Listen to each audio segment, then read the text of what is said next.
Boona! Welcome to another episode of Jacked History. This episode will be covering the most recent event I've ever covered, January 6th. Just kidding, I'm not touching that shit. No, I'm talking about the Romanian Revolution of 1989. History is fun. You know why? Because it didn't happen to me. Because like all of these topics I've talked about so far were probably horrible for everyone involved at the time. Just terrible violence, disease, daily struggle. But it didn't happen to me. That's why history's fun. My usual policy is to never comment on a historical topic that happened in my lifetime.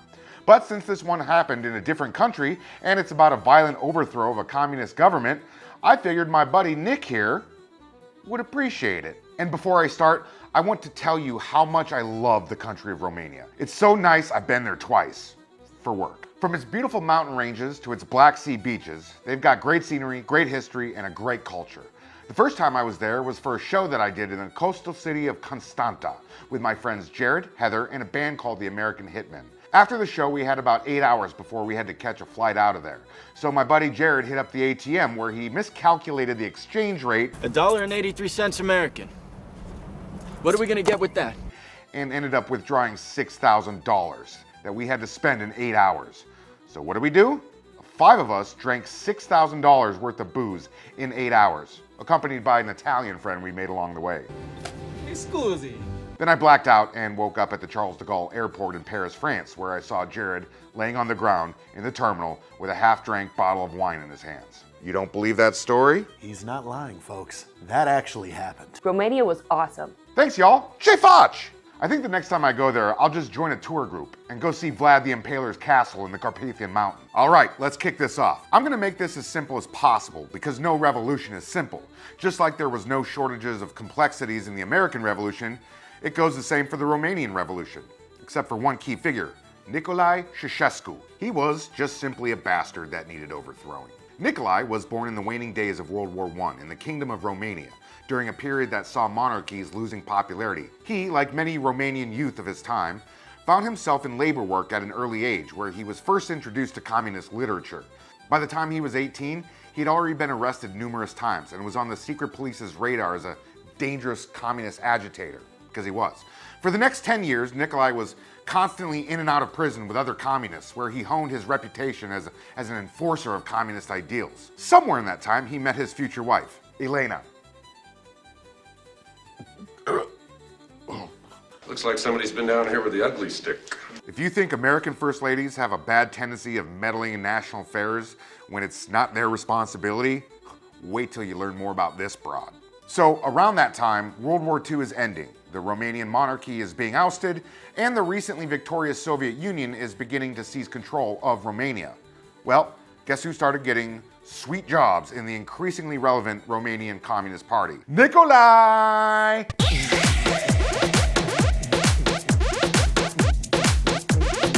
But there was something different about the Romanian communists compared to the other Eastern Bloc countries.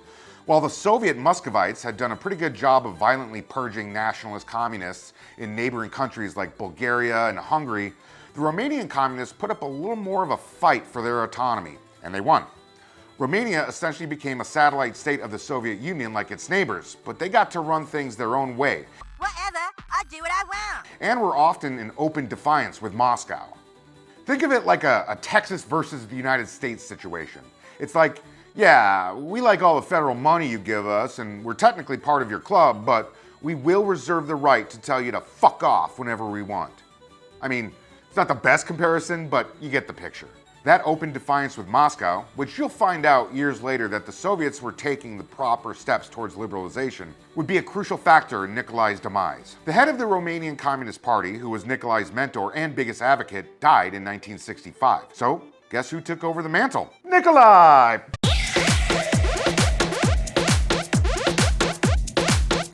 Eastern Europe.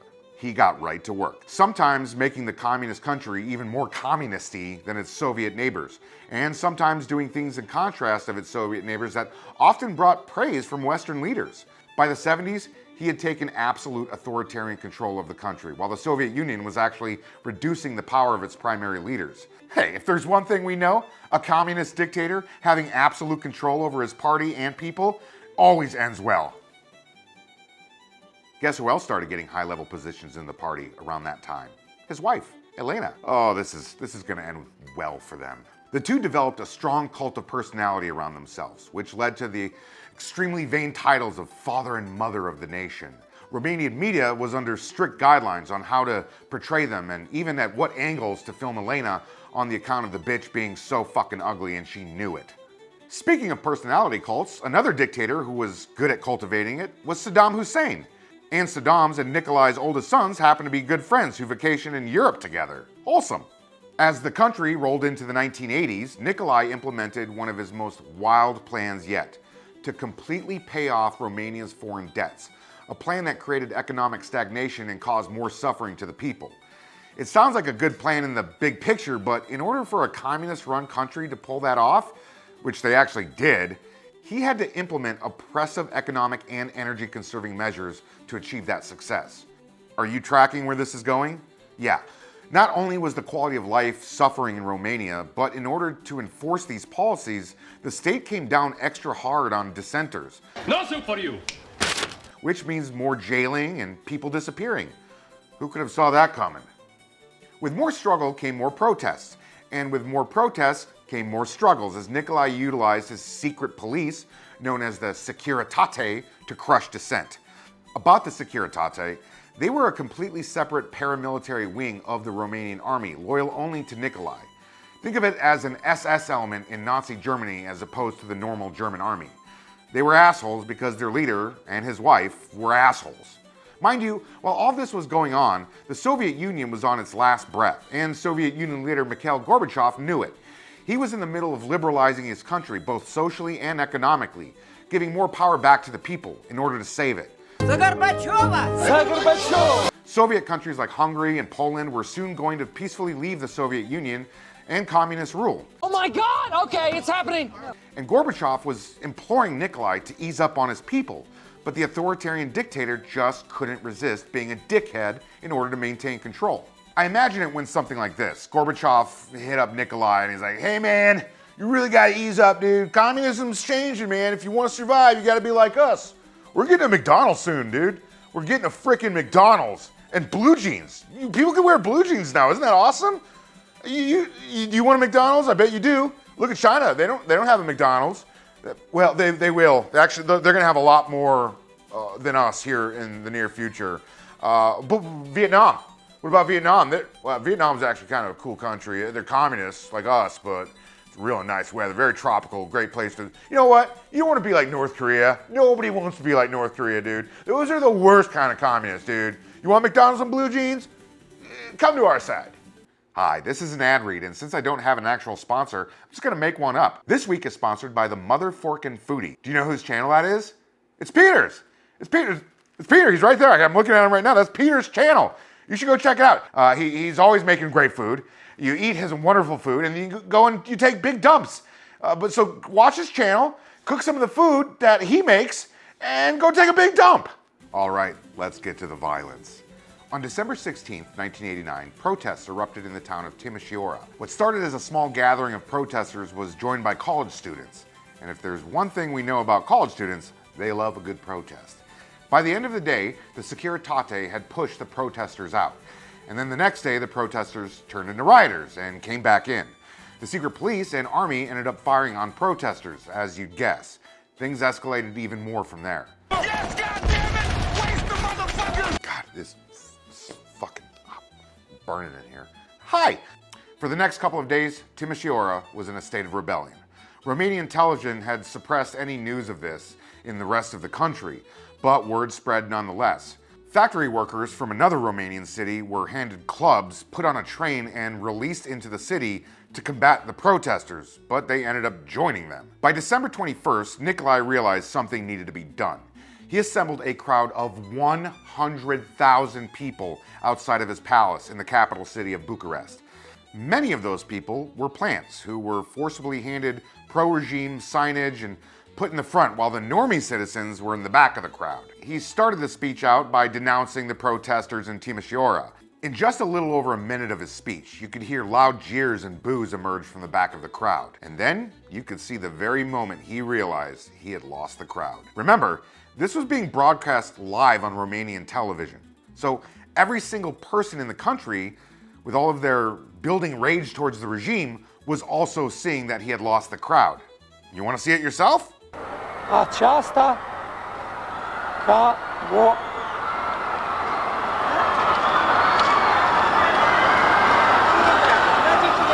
As an aide urgently warned Vin Insediu they're coming inside, Ceaușescu did something he'd never publicly done before.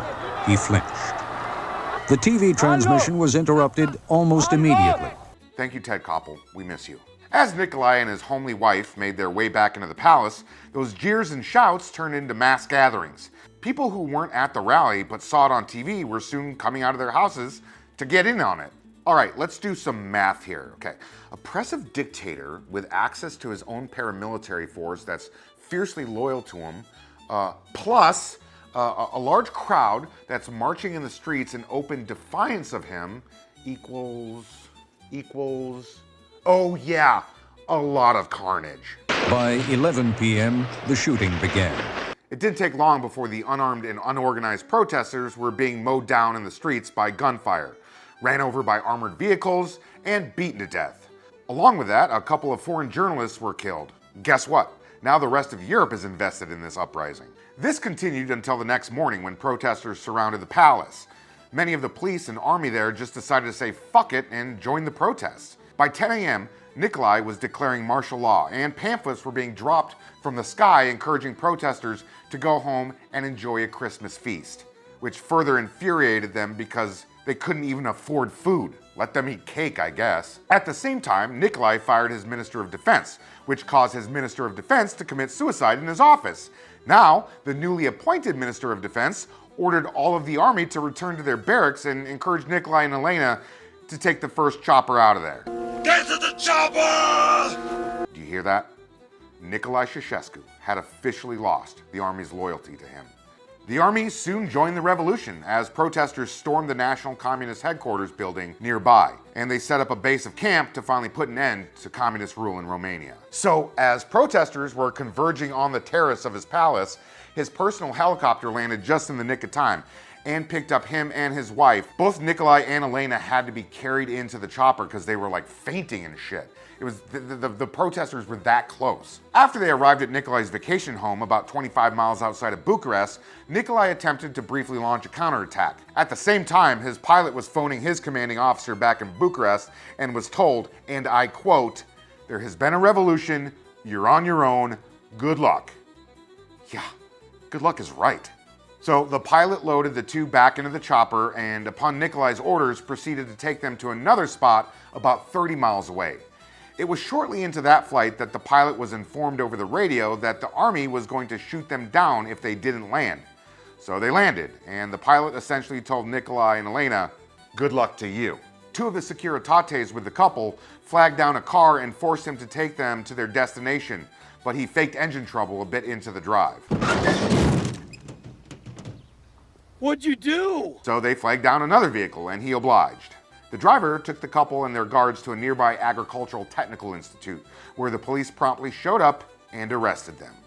Romanians had officially lost all fear of that couple. So what do you do with a guy and his wife who abused their people for years? You do the right thing and you give them a closed military trial on Christmas Day. And in that trial, you basically tell them how big of a piece of shit they both are. And then you come back with a guilty verdict within like 2 hours. And we decided to shoot them, but first we had to judge them. In my opinion, this judgment wasn't necessary. And then you completely ignore the appeals process because it was only law in the old regime, not the new government because it doesn't really exist yet. Then you take the two guilty out to a courtyard in the same building and watch as every soldier is begging to be on that firing squad. He was very calm, but she said to the people trying to tie her hands to be careful with her hands because it could be broken. It doesn't matter if they are broken or not when you are going to die in 5 minutes, huh? Then the soldiers opened fire on the guilty and just riddled them with bullets beyond what was reasonably necessary. Merry Christmas, Nicolae and Elena. Merry Christmas. Merry Christmas, you filthy animal. Oh yeah, one more thing. The entire thing was televised for the entire country to see. It was over.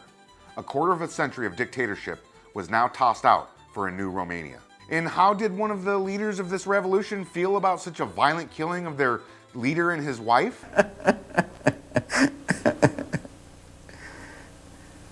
I was happy about it. Damn. Hey, thanks for watching this video. Please like, share, subscribe, and take a trip to Romania if the opportunity ever comes up.